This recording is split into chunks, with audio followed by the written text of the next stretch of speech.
El cuarto ramo de estos colaterales del mandibular es el ramo posterior, específicamente el nervio aurículo temporal, que lo vemos acá.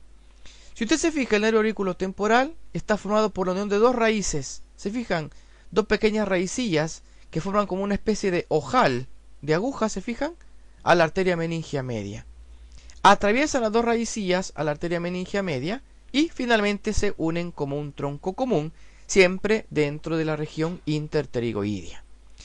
Continúa como un tronco común hasta alcanzar la región de la ATM, de la articulación temporomandibular, alcanza el cuello de el cóndilo de mandíbula, que estaría más o menos a esta altura de acá, bordea ese cuello del cóndilo y quedaría acá en la profundidad de la región masentérica.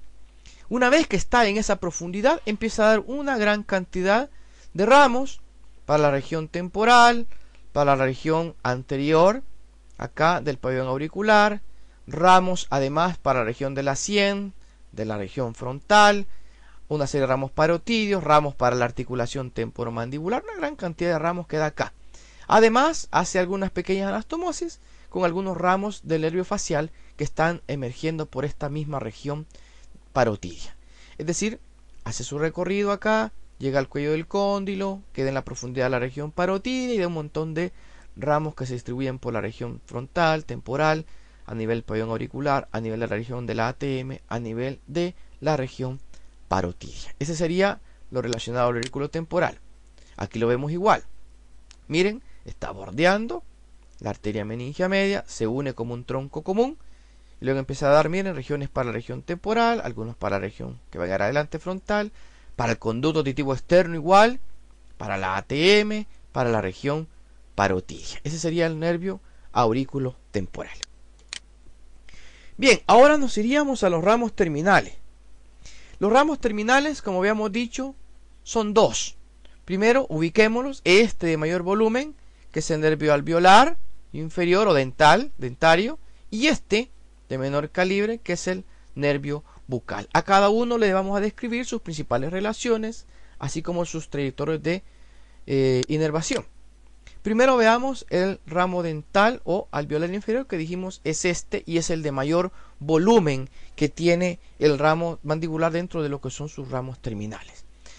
Este señor, este ramo dental o alveolar inferior, va a tener este recorrido que está acá. Si usted se fija, él se ubica siempre en la región interpterigoidea, ahí lo vemos. Ahí está el pterigoideo lateral, pterigoideo medial, y va caminando ahí, se fijan, entre esta región. Siempre, si usted se fija, un poco más medial en relación a esta arteria que habíamos dicho es la arteria maxilar interna. En su recorrido, a través de este espacio, espacio interpterigoideo, va a ir hacia abajo y un poco hacia adelante hasta llegar a el conducto alveolar, ¿cierto? Donde se va a acompañar de la arteria homónima del mismo nombre.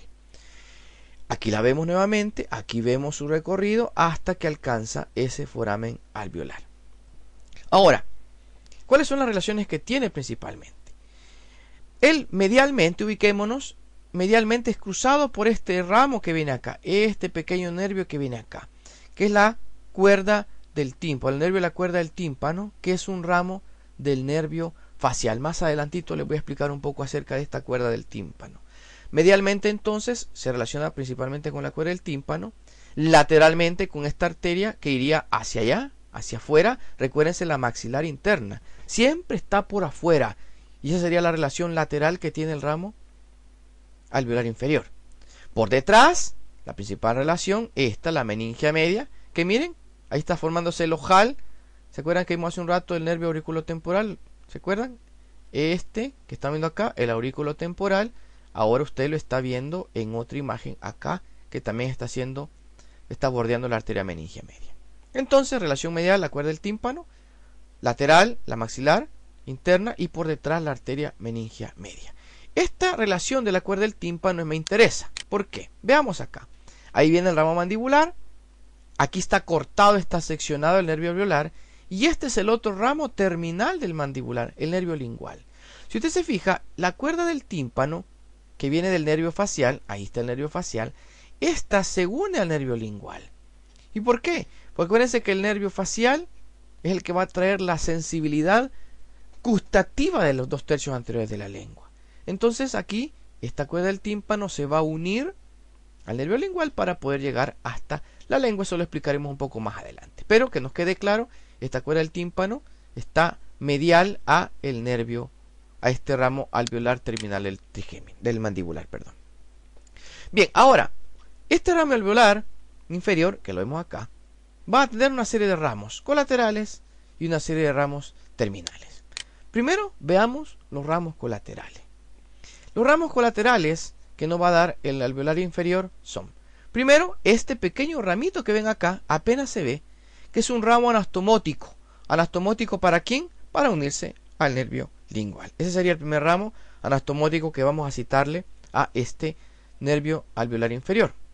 El otro ramo anastomótico es este, que ustedes ven acá, que es el ramo miloioideo.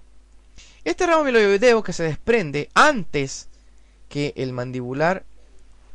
ramo alveolar inferior penetre el conducto alveolar, se desprende y camina por el surco miloioideo. ¿Se acuerdan que esto ustedes lo vieron cuando estudiaron mandíbula? ¿Ya?